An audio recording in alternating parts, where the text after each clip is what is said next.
Have you ever wondered about the true nature of the biblical giant Goliath? Could he have been one of the Nephilim? This isn't just a question of idle curiosity, it's a question that could potentially reframe our understanding of some of the most well-known stories from the Bible. At the heart of this intrigue are two enigmatic figures: Goliath, the towering warrior defeated by the young David, and the Nephilim, the mysterious beings mentioned in the book of Genesis. Both are renowned for their colossal stature, and both have perplexed scholars, historians, and believers alike for centuries.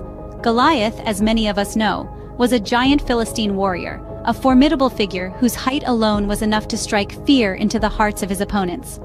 But who were the Nephilim? The term Nephilim is derived from the Hebrew root nephel, meaning to fall. These beings are described in ancient scriptures as the fallen ones, or those who cause others to fall. The Nephilim are often portrayed as giants, a race of superhuman beings born from the union of the sons of God and daughters of men.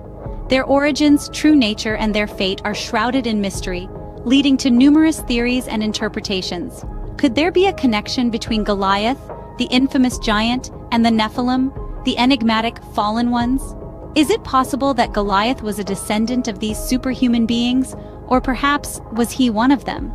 These questions have intrigued scholars and sparked debates for centuries. Understanding the true nature of these figures isn't just about satisfying our curiosity. It's about gaining a deeper understanding of biblical narratives and their cultural and historical contexts. It's about exploring the boundaries of human knowledge and belief, and about challenging our perceptions of the past. So let's embark on this fascinating journey through ancient scriptures, through myths and legends, and through the realms of belief and skepticism. Let us delve into the ancient scriptures and unfold the mystery behind Goliath and the Nephilim. To understand the connection between Goliath and the Nephilim, we first need to explore the origins of the Nephilim. The Nephilim, a term which roughly translates to the fallen ones in Hebrew, appear in the Bible, specifically in the books of Genesis and Numbers. They are described as the offspring of the sons of God and the daughters of men. This union, believed to have taken place before the Great Flood, resulted in a race of giants, mighty warriors of renown, who roamed the earth in those distant mythical days. The Nephilim's parentage is a subject of great debate among scholars. The term sons of God is often interpreted as referring to angels, suggesting a celestial origin for the Nephilim. This controversial theory, known as the angel view, postulates that fallen angels mated with human women, leading to the birth of the Nephilim. However, another perspective, known as the lineage view, posits that the sons of God were actually the godly descendants of Adam's son Seth, while the daughters of men were the ungodly descendants of Cain.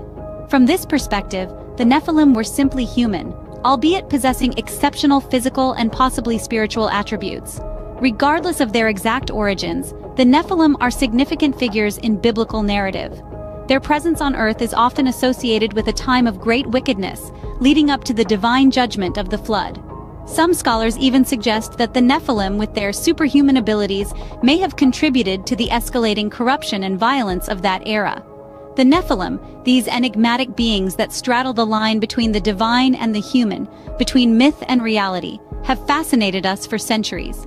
They represent a tantalizing glimpse into a time of great wonders and terrible perils, a time when giants walked the earth. Now that we have a better understanding of the Nephilim, let's turn our attention to Goliath. Goliath, the giant whose name has become synonymous with great size and strength. In the pages of the Bible, nestled within the first book of Samuel, we encounter a daunting figure, a warrior of immense stature. His name was Goliath, a Philistine giant from Gath. He is famously remembered for his epic battle with David, the future king of Israel. Goliath is described as a man of towering height. The Bible mentions his height to be 6 cubits and a span, which translates to approximately 9 feet 9 inches tall. That's about 3 feet taller than your average NBA player today. His armor was equally impressive, weighing about 125 pounds, and the iron point of his spear alone was said to weigh 15 pounds. This giant wasn't just known for his size, but also for his strength and skill in battle. He was a seasoned warrior, feared by many. He challenged the Israelites to send out a single soldier to decide the outcome of their conflict in a one-on-one combat. It was a challenge that was met by the young shepherd boy David, who would later become King David. Goliath's significance in biblical history extends beyond his physical attributes. His story has been used to illustrate the triumph of the underdog, and the strength of faith against seemingly insurmountable odds. It's a story of David's faith in God, and how that faith allowed him to overcome the giant obstacle in his path, quite literally. But there's more to Goliath's story than meets the eye. His extraordinary size and strength have sparked discussions and debates among scholars and researchers alike. Was Goliath's giant stature a result of a medical condition, or could he have been a descendant of the Nephilim, the fallen ones, the giant offspring of the sons of God and the daughters of men as mentioned in the book of Genesis? Understanding Goliath's story provides us with a foundation to explore the possibility of his connection to the Nephilim. The question remains open-ended and invites us to dive deeper into the mysteries of the Bible. Now, we come to the burning question: was Goliath one of the Nephilim? Throughout the ages, scholars have pondered this intriguing possibility. If we delve into the depths of biblical literature, we find several theories and interpretations suggesting a connection between Goliath and the Nephilim. But what are these theories, and what evidence supports them? One theory revolves around the lineage of Goliath. As per the biblical account, Goliath was a Philistine giant from Gath, one of the 5 city-states of the Philistines. Now, some scholars suggest that the Philistines might have been descendants of the Nephilim, based on certain genealogical interpretations of Genesis. If this were true, it would mean that Goliath, being a Philistine, could indeed have been a Nephilim. Another theory points to the exceptional size and strength of Goliath, characteristics often associated with the Nephilim. The Bible describes Goliath as a giant of formidable size, a warrior from his youth, and a terror to the Israelites. These descriptions align with the Nephilim's portrayal as the mighty men of old, the men of renown. This correlation has led to the speculation that Goliath could have been one of the Nephilim. But while these theories are compelling, they are not without their challenges. For instance, the biblical timeline suggests that the Nephilim lived before the Great Flood, while Goliath lived many generations later. This discrepancy raises questions about the viability of these theories. Moreover, the Bible doesn't explicitly state that Goliath was a Nephilim. Therefore, any connection between Goliath and the Nephilim remains a matter of interpretation and speculation. It's a fascinating topic, with various viewpoints adding to the rich tapestry of biblical study. In the end, it's essential to remember that these theories are part of a broader conversation, a quest for understanding that spans centuries. They offer unique insights into the biblical narrative, but they don't provide definitive answers. While the theories are fascinating, the truth remains a mystery, open to interpretation. We've traversed the biblical accounts of the Nephilim and Goliath and explored the theories of their possible connection. Let's take a moment to reflect on the journey we've embarked on today.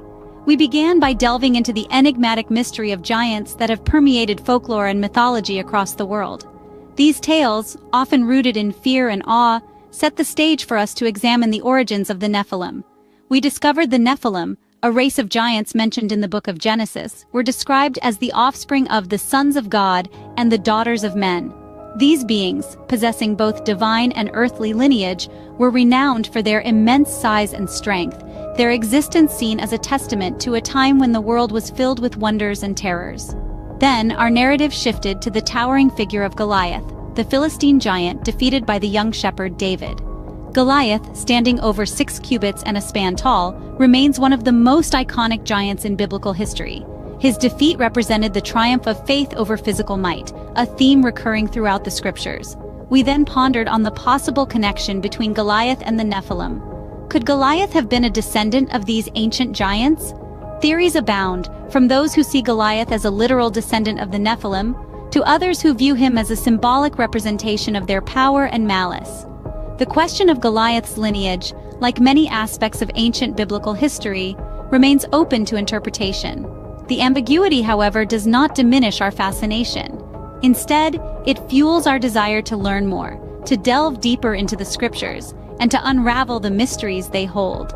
While we may not have definitive answers, the exploration of these ancient accounts continues to captivate us, stirring our curiosity and wonder.